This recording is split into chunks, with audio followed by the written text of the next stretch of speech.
कार्मिक पुद्गल को, कर्मों के प्रवाह को रोकने वाले 3 रतन हैं, ज्वेल हैं, जो आपको मोक्ष की ओर ले जाएंगे।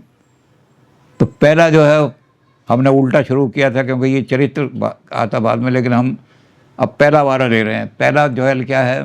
पहला जो है सम्यक दर्शन। हमारी दृष्टि अगर ठीक नहीं है तो हम गलत को सही देखेंगे, सही को गलत देखेंगे। हमारी आंखों पर अगर धुंध छाया हुआ है या बाहर वातावरण में धुंध छाया हुआ है, दोनों तरह से, तो यहाँ भी ऐसा ही होता है कि कुछ अंतरात्मा और बाहर आत्मा और परमात्मा, 3 तरह के आत्मा के हैं। तो बाहर आत्मा जो है वो शरीर के साथ जुड़ी रहती है। इस शरीर में कोई दोष हो गया तो आपको कुछ का कुछ दिखाई देगा। तो आपको क्या दिखाई देगा कि एक पेड़ खड़ा हुआ है वहाँ पर, लेकिन आप यहाँ से बैठे हुए देख रहे हैं, आप कह रहे हैं कि गली में रीछ कैसे आ गया भाई, जल्दी से पुलिस को बुलाओ। घर में बैठे बैठे उनका रीछ आ गया है इस तरह। वो पुलिस वाले आए, उन्होंने कहा ये एक झाड़ी है, ये झाड़ी आपको आपकी आँखों की कमज़ोरी की वजह से रीछ जैसी दिखाई दे रही थी। तो दृष्टि को ठीक करने के लिए सम्यक दर्शन की ज़रूरत है। सम्यक दर्शन कहाँ से आती है? ये श्रद्धा से सम्यक दृष्टि आएगी। जैनी कहते हैं कि श्रद्धा, तो सम्यक दर्शन का मतलब है श्रद्धा उत्पन्न करो अपने। हमारे यहाँ भी गीता में कहा गया है, श्रद्धावान लभ्यते ज्ञानम। जो श्रद्धा करता है उसी को ज्ञान प्राप्त हो सकता है, और जो श्रद्धा नहीं करता उसे ज्ञान प्राप्त नहीं हो सकता। आप किसी के आदमी के पास गए, ये सोच करके गए कि मैंने तो इसका भंडा फोड़ना है और तर्क से इसके अंदर देखना है, ये जो आदमी कहता है मैं ये हूँ वो हूँ, तो हमने तो इसकी पोड़ खोलनी है। जा करके श्रद्धा लेकर के नहीं गए और आप इस दृष्टि से गए तो आपको ज्ञान प्राप्त नहीं होगा। आप तर्क वितर्क करके तो लौट आएंगे, लेकिन आपको कुछ प्राप्त नहीं हुआ। और अगर आपने कुछ प्राप्त करना है तो आप श्रद्धा के साथ किसी के पास जाओ और वो आपको सही मार्ग दिखाएगा।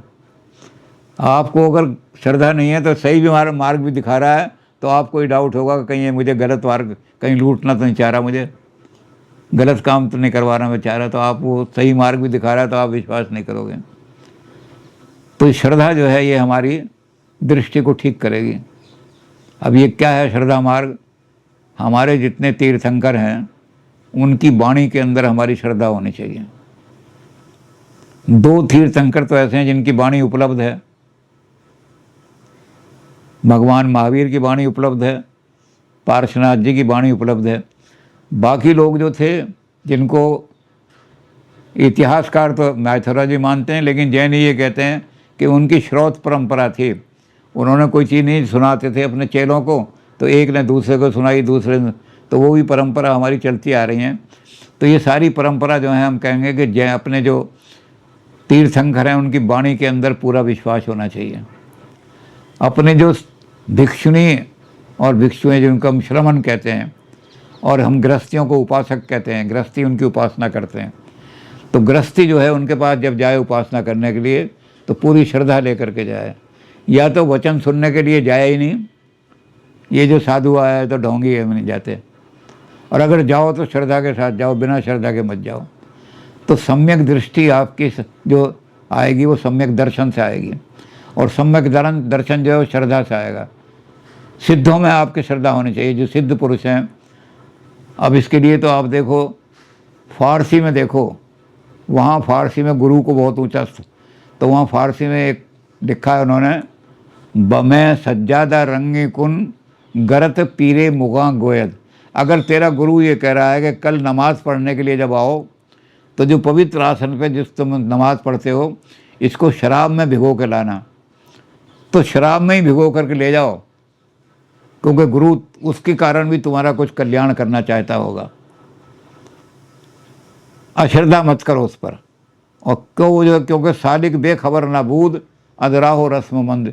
जो आदमी भगवान तक पहुंचा हुआ है उसको रास्ता पता है कि ये रास्ता है भगवान तक जाने का, तो वो कभी आपको धोखा नहीं देगा। विश्वास करके जाओ। तो गुरु पर अगर आपका विश्वास नहीं है तो आपको ज्ञान प्राप्त नहीं होगा। तो इसलिए इन्होंने कहा कि दृष्टि जो हमारी बनेगी तभी तो चरित्र ठीक बनेगा। अगर हमारी दृष्टि गलत है तो चरित्र कैसे बनेगा? तो सबसे पहले जब दर्शन है तो दर्शन का मतलब इन्होंने लिया कि श्रद्धा, हमारी श्रद्धा होनी चाहिए अपने देवी देवताओं में, अपने ग्रंथों में, अपने धर्म ग्रंथों में, इनमें हमारी श्रद्धा। अपने जो श्रमण लोग हैं, तपस्वी हैं, साधक हैं, बड़ी बड़ी साधना कर रहे हैं, उन साधुओं के अंदर के वो हमें सही रास्ता दिखाएंगे, गलत रास्ता नहीं दिखाएंगे, उनमें हमारी श्रद्धा जमनी चाहिए। तो ये श्रद्धा जो है सबसे पहली चीज़ है हमारी दृष्टि को निर्माण करने वाली। अब इसमें भी बहुत सारे उन्होंने चीज़ें दे दी हैं, बहुत लंबी चौड़ी, कैसे कैसे किस किस ग्रंथ में कैसे कैसे श्रद्धा करोगे, गुरु की वाणी कहाँ कहाँ से मिलेगी आपको, तो बड़े लंबा चौड़ा उन्होंने विधान बना दिया है कि इस विधान के अंदर आप जाओगे तो आपको क्या क्या चीज़ें मिलेंगी, और उनमें आपकी श्रद्धा होनी चाहिए। और दूसरी चीज़ क्या करोगे कि जो मिथ्या ज्ञान है, कहीं से आपने गलत ज्ञान ले लिया है और आपकी दृष्टि उसी के हिसाब से बन गई है, तो आप क्या करोगे, जो आपको गलत चीज़ है वो सही दिखाई दे रही होगी और जो सही चीज़ है वो गलत दिखाई दे रही होगी, तो आप पाप कर दोगे सारा, उससे आपका पाप हो जाएगा। तो आप क्या करोगे कि आप सम्यक दर्शन में क्या करोगे कि जो चीज़ जैसी है वैसी उसको देखने की कोशिश करो।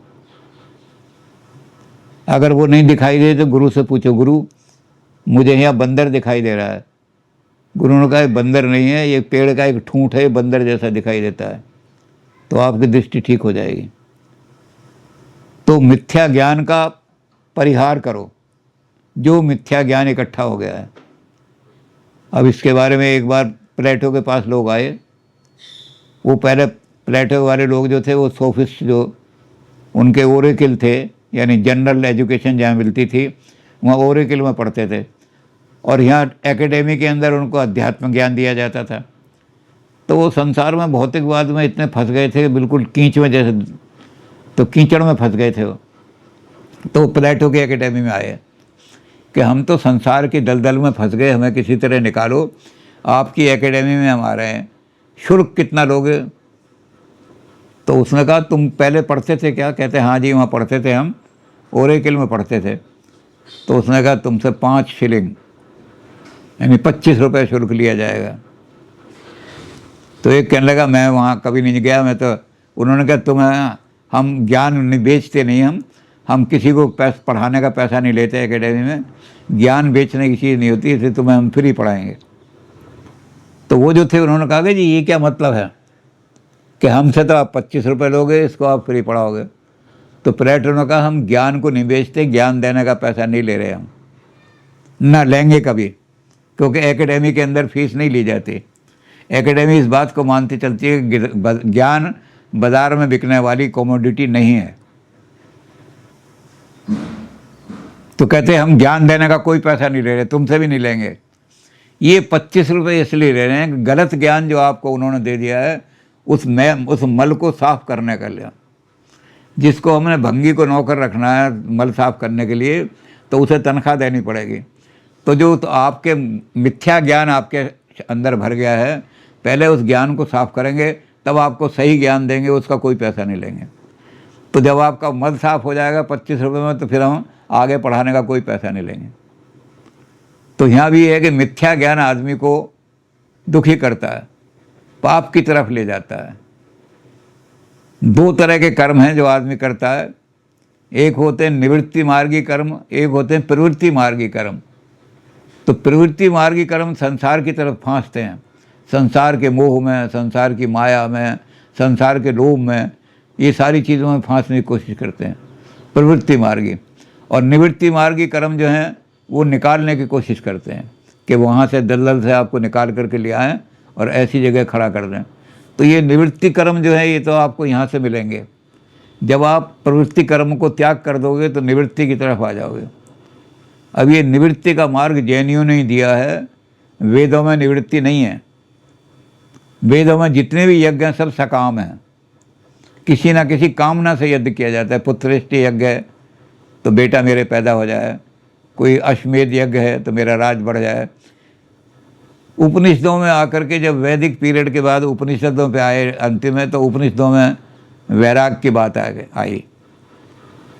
उपनिषदों में जब चलने लगे याज्ञवल्क्य जी संसार को छोड़ करके, तो अपनी दोनों पत्नियों को बुलाया, मैत्री को भी बुलाया, कात्यायनी को भी बुलाया। तो उन्होंने कात्यायनी से कहा कि तुम छोटी हो, पहले तुम कुछ ले लो, बड़ी को बाद में दे देंगे। तो उसने कहा आप जा रहे हो, मैं भोजन कहाँ से खाऊंगी, पानी कहाँ से पीऊँगी, जिंदा कैसे रहूँगी। तो उन्होंने कहा तुम क्या चाहते हो। उसने कहा जितनी ये गऊँ हैं आपकी वो मुझे दे जाओ। तो उन्होंने कहा चल तू गऊ ले ले, गऊओं से मुझे चिंता रहती गऊओं की, मैं चिंता मुक्त हो गया। तो गऊँ सारी उसको दे दी कात्यायनी को। कात्यायनी का मतलब भौतिक वृत्ति, मैटीरियल टेंडेंसी हमारे अंदर जो, वो कात्यायनी के नाम से जानी जाती। तो उसने गऊँ ले ली। अब जब बड़ी के पास आए मैत्री के, मैत्री तुम्हें क्या चाहिए। तो मैत्री कहने लगे कि मुझे आप ऐसी चीज़ दो। उसने कहा क्या चीज़ मांगती है। उसने कहा कि जिस चीज़ के लिए आप 1000 गऊँ त्याग करके जा रहे हो, वो चीज़ कितनी महान होगी, वो क्या चीज़ है मुझे वो बता दो, वो ज्ञान दे दो जिससे हो कि मुझे पता लग जाए कि 1000 गऊओं से भी ज़्यादा कोई महंगी चीज़ है, वो मुझे दे दो। तो उन्होंने कहा कि वो चीज़ क्या होता है। उसने कहा तम तो माँ ज्योतिर्गमय असतो माँ सदगमय, अंधकार से निकाल करके मुझे ऐसा ज्ञान दे दो मैं प्रकाश में आ जाऊँ। असतो माँ सदगमय, मुझे असत से निकाल करके ऐसा ज्ञान दे दो सत्य की तरफ आ जाऊँ। मृत्युर्मा अमृतम गमय, बार बार जन्म लेना पड़ता है, मरना पड़ता है, कोई ऐसा ज्ञान दे दो जिससे मुझे बार बार जन्म से छूट के अमर हो जाऊँ। तो उन्होंने कहा कि मैत्री जो है इसने वो सही चीज़ मांगी है। तो कात्यायनी का यही हुआ कि थोड़े दिनों बाद बीमार हुई, सारी गऊँ मर गई, भटक भटक करके। वो मैटीरियलिज्म का ऐसे ही नाश होता है। और वहाँ तो ऐसे ये कह रहे हैं कि जो 2 तरह के कर्म हैं, उस कर्म को आप उपनिषद में ला करके, जब उपनिषद में ये वाणी आई तो उपनिषद में वैराग का आ गया। तो उपनिषदों में आकर के वैराग आया है, निवृत्ति मार्ग आया है, वेद में नहीं है निवृत्ति मार्ग। और जैनियों ने सबसे पहले दुनिया में निवृत्ति मार्ग की चर्चा की। प्रवृत्ति मार्ग की तरफ मत जाओ, निवृत्ति मार्ग की तरफ आओ। तो ये निवृत्ति मार्ग जो है ये आपको सारा जो कर्म है उन कर्मों से बचाएगा, सारे को कर्म से बचाएगा, सारी चीज़ें बचाएगा।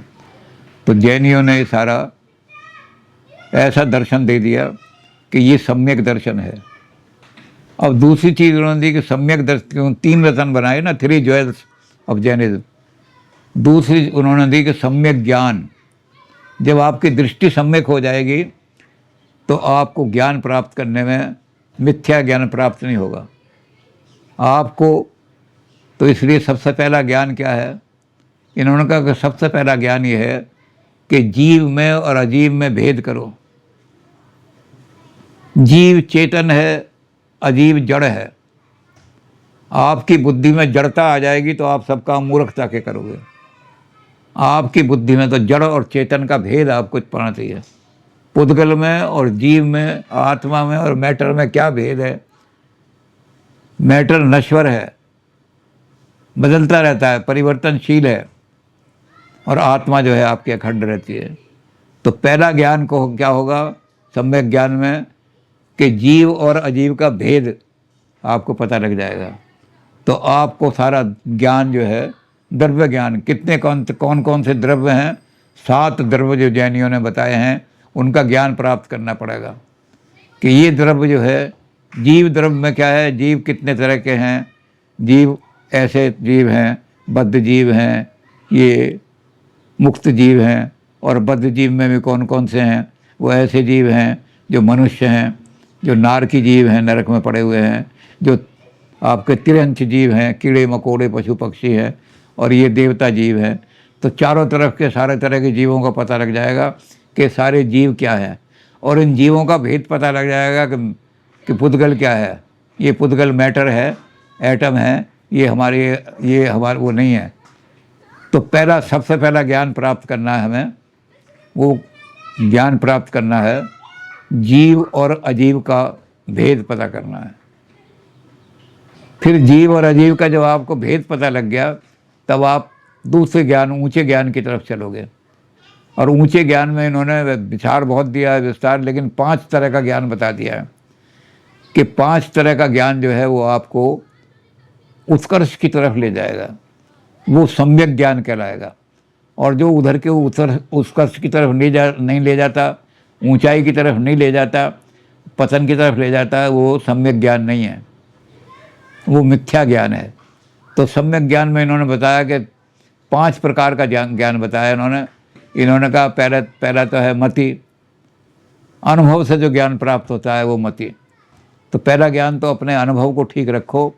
अब अनुभव में भी बहुत डिटेल हैं, लंबी चौड़ी। अब अनुभव में क्या है कि जो दोनों, हम जब किसी चीज़ का अनुभव करते हैं तो अपने मन में पहले ही कोई पूर्व आग्रह बना लेते हैं।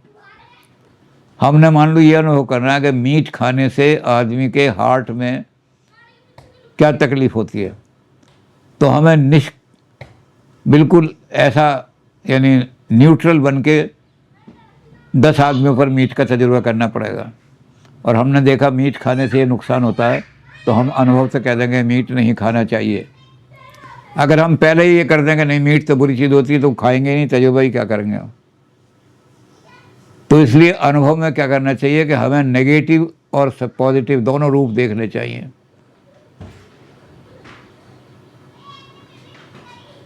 इसके बारे में भी हमारी जो लॉजिक है, इंडियन लॉजिक, न्याय शास्त्र की लॉजिक, वो ये कहती है कि एक आदमी जो था उसे समुद्र पार जाना था। वो जैसे ही वहाँ पहुँचा समुद्र के किनारे, तो वहाँ उन्होंने समुद्र देवता का मंदिर बनाया हुआ था।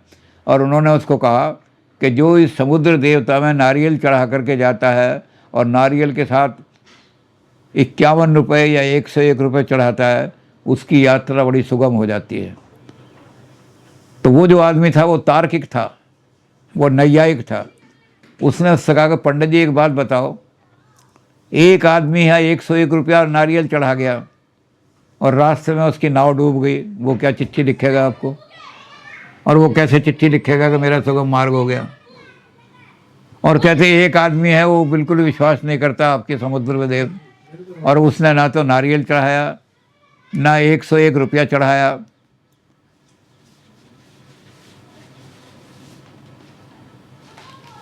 और फिर भी वो लंदन पहुंच गया, तो वो आपको चिट्ठी क्यों लिखेगा? तो उनकी चिट्ठियां दिखाओ मुझे। वो कहने लगे उनकी चिट्ठी क्यों आएगी?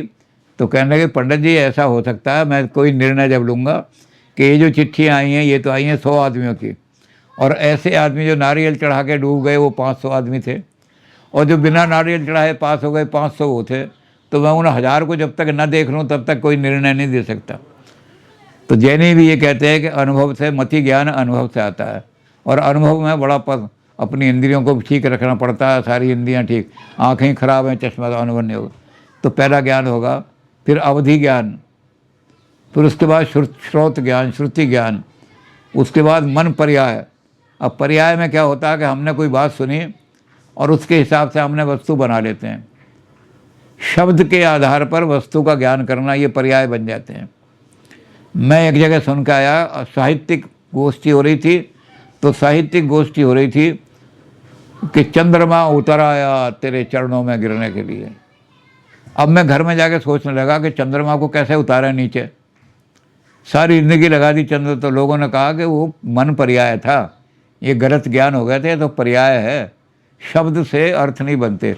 मक्खन का पहाड़, एक आदमी ने अतिशोक्ति की, अजी हम तो वहाँ गए गुजरात में, वो देखा हमने जहाँ अमूल का कारखाना है, वो मक्खन के पहाड़ लगे हुए थे।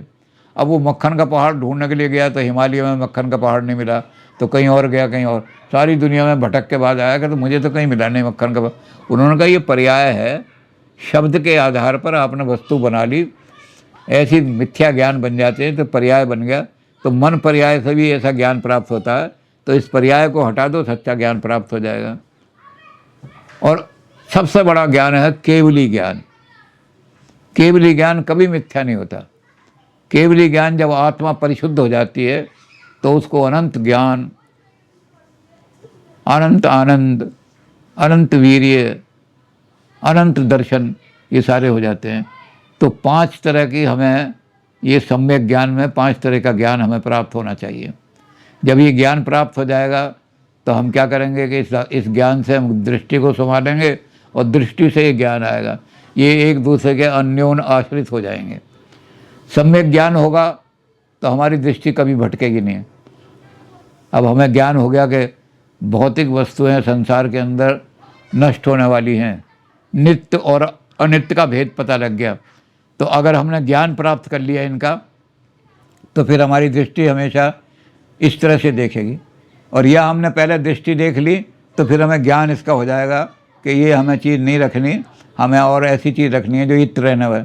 और क्या है वो इत्र रहने? नाम हमेशा कायम रहता है, कीर्ति हमेशा कायम रहती है। जो हज़ारों साल पहले मर गए, जिनको लोग हिस्ट्री वाले जानते नहीं, प्री हिस्टोरिकल कहते हैं, तो ऐसी चीज़ें भी हम जो हैं अपने, उनका नाम भी आज तक है। सारे 24 के 24 तीर्थंकर, उनका नाम आज तक मशहूर है। तो नाम को हम ज़्यादा चिंता करनी चाहिए। पैसा तो आना जाना होता है, पैसे का तो इतना मखौर उड़ाया लोगों ने।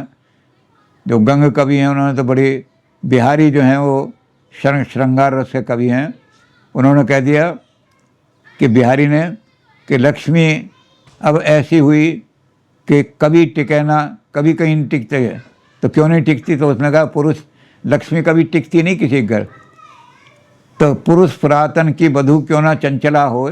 जब समुद्र से निकली थी लक्ष्मी तो 16 साल की थी, 16, और विष्णु भगवान को दे दी। विष्णु भगवान कई हज़ार साल के थे। तो 1000 साल का पुरुष और 16 साल की लड़की मिल जाए बहू, तो वो चंचल होगी, एक जगह टिक करके नहीं रहेगी कभी। तो हम कहेंगे रुपया एक जगह टिक के नहीं रहता, रुपये के पीछे मत जाओ, नाम के पीछे जाओ, कीर्ति के पीछे जाओ। कीर्ति कभी नष्ट नहीं होती।